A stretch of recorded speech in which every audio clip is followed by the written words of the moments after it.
Morning everyone! Magluluto nga pala tayo dito ngayon ng corned beef patty, fried talong, tsaka dinengdeng na zucchini.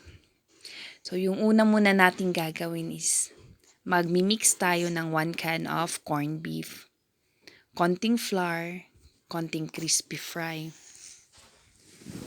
So tansya-tansyahin nyo na lang. Pwede namang flour lang tapos lagyan nyo lang ng salt at tsaka paminta kung yun lang meron kayo.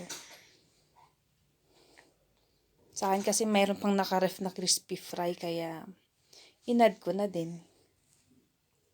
Yan. Haluin nyo lang yung mga linagay nyo. Dinagdagan ko nga din pala ng konting tubig. So habang nagmi-mix kayo dyan, magpainit na din kayo ng mantika. Para pag okay na ready nang i-fry. 'Di ba?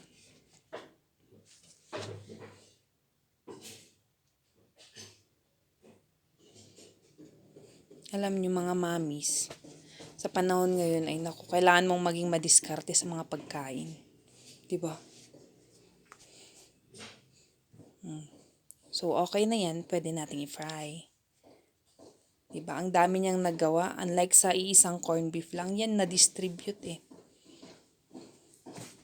Tapos flip nyo lang hanggang sa maluto. Tapos si Mr. naman yung nagluto ng dinengdeng. Yan, may malunggay, may zucchini, may santol.